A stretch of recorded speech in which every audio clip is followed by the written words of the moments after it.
আসসালামু আলাইকুম রহমতুল্লাহি ওবারাকাত। আশা করি সকলে ভালো আছেন। গুম গোপন বন্দিশালা। আমরা জানি যে 15 বছর শেখ হাসিনার আমলে কত হাজার হাজার মানুষ গুম হয়েছে, কত হাজার হাজার মানুষ গুমের মাধ্যমে খুন হয়েছে। বর্তমান অন্তর্বর্তীকালীন সরকার গুম বিষয়ক একটি তদন্ত কমিশন করেছে। সেই অনুসন্ধানের প্রেক্ষিতে একটি প্রতিবেদন 8 গোপন বন্দিশালার সন্ধান তুলে আনা ব্যক্তিদের রাখা হতো সাধারণ বন্দীদের সঙ্গে।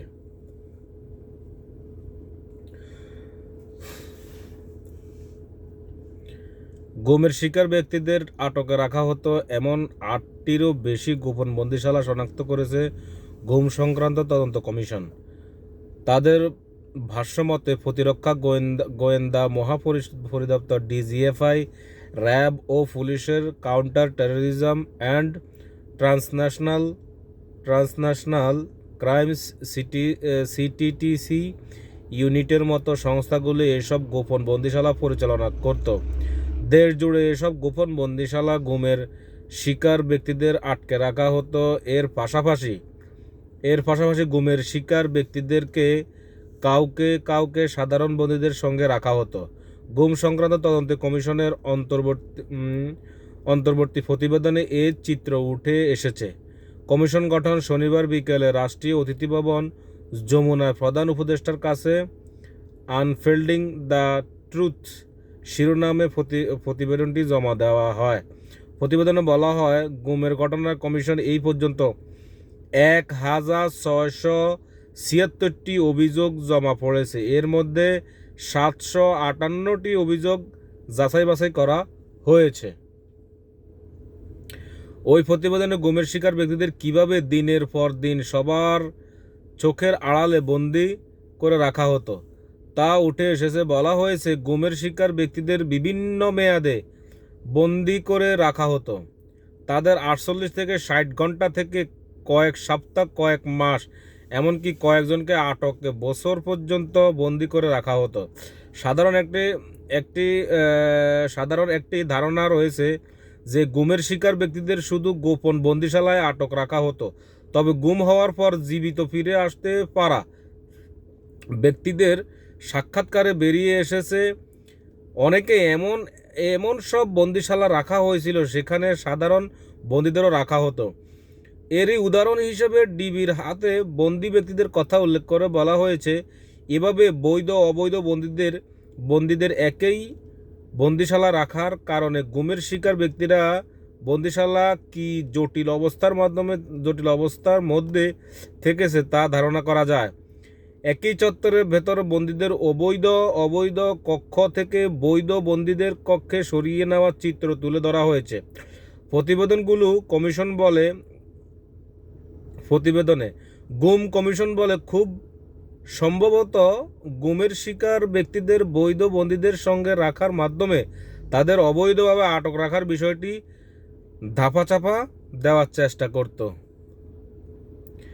বেঁচে ফেরা গুমের শিকার ব্যক্তিদের বিস্তারিত সাক্ষাৎকার নেওয়ার মাধ্যমে কমিশন তাদের কোথাও কোথাও বন্দি রাখা হতো তার একটি মানচিত্র অনুমান করে সক্ষম হয়েছে। প্রতিবেদনে এর একটি উদাহরণ হিসেবে বলা হয়েছে, যেমন গুমের শিকার এক ব্যক্তি একটি বন্দিশালায় একটি অন্য ধরনের দরজা থাকার কথা বলেছে। এর ফলে আমরা একটি কক্ষ শনাক্ত করতে পেরেছি যেটি একসময় তিনি আদালতে কক্ষে ভাগ করা ছিল।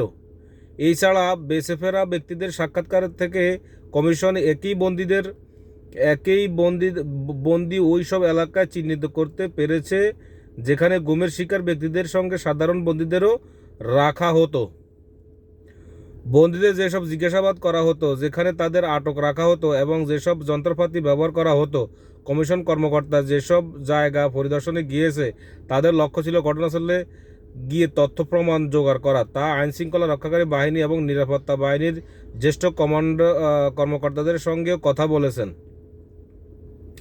গোপন বন্দিশালা থেকে দেখতে তদন্ত কমিশন যেমন দপ্তরে গিয়েছেন, সেগুলো ডিজিএফআই, সিটিটিসি, ডিবির প্রধান কার্যালয়, চট্টগ্রাম মহানগর পুলিশের ডিবি র্যাপিড অ্যাকশন ব্যাটালিয়নের ইউনিট 2, 4, 7 ও 11, র্যাব CPC-3, র্যাবের সদর দপ্তর চট্টগ্রাম কেন্দ্রীয় কারাগার এবং এনএসআইয়ের চট্টগ্রাম বিভাগ কার্যালয়।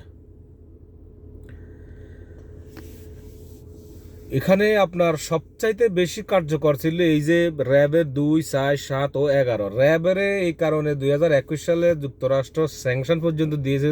তবে এরপরে যখন র্যাবের যেই আপনার কি বলে স্যাংশন খাওয়ার পরে, তখন দেখেন বাংলাদেশে কিন্তু গুম ক্রসফায়ারের সংখ্যা অনেক কমিয়ে এসেছে। এরপরে দেখেন বেশিরভাগ ক্রসফায়ার করতে আপনার কোনো চট্টগ্রাম এলাকায়। ওই যে আপনাদের মনে আছে যে ওসি প্রদীপ বিভিন্ন জঙ্গি নাটক, বেশিরভাগ ওসি প্রদীপ আপনার নাটক সাজাতো আপনার ইয়াবা ফেন্সিডিলের কারবারদেরকে ধরা হতো বলে। তো পরে এইরকম নাটক সাজাতো যে তারা পুলিশের দিকে অস্ত্র তাক করছে, তখন পুলিশ উল্টো অস্ত্র তাক করার কারণে গোলাগুলির কারণে নিহত হতো। তো বেশিরভাগ এখানে ওসি প্রদীপ যেটা করতো, বেশিরভাগে আপনার ভিন্ন মতের যেই রাজনৈতিক দলের নেতা কর্মীরা ছিল, বেশিরভাগ তাদেরকে টার্গেট করা হতো, আর তাদেরকে টার্গেট করে করে সাফাই করা হতো। তো যাই হোক, আমরা আশা করি প্রকৃত যেই যারা আসামি, যারা এগুলোর সাথে জড়িত ছিল, আমরা তাদের বিচার চাই। আর যারা তো চলে গেছে তারা তো চলেই গেছে, তাদের তো আর ফিরে আসার কোনো সুযোগ নেই। তবে আমরা চাই যারা চলে গেছে তাদের ফ্যামিলি, তাদের পরিবার যেন সুস্থ একটা বিচার বাংলাদেশের মাটিতে হয়। ঠিক আছে দর্শক, ভালো থাকবেন। আসসালামু আলাইকুম রহমতুল্লাহি ওয়া বারাকাতুহু।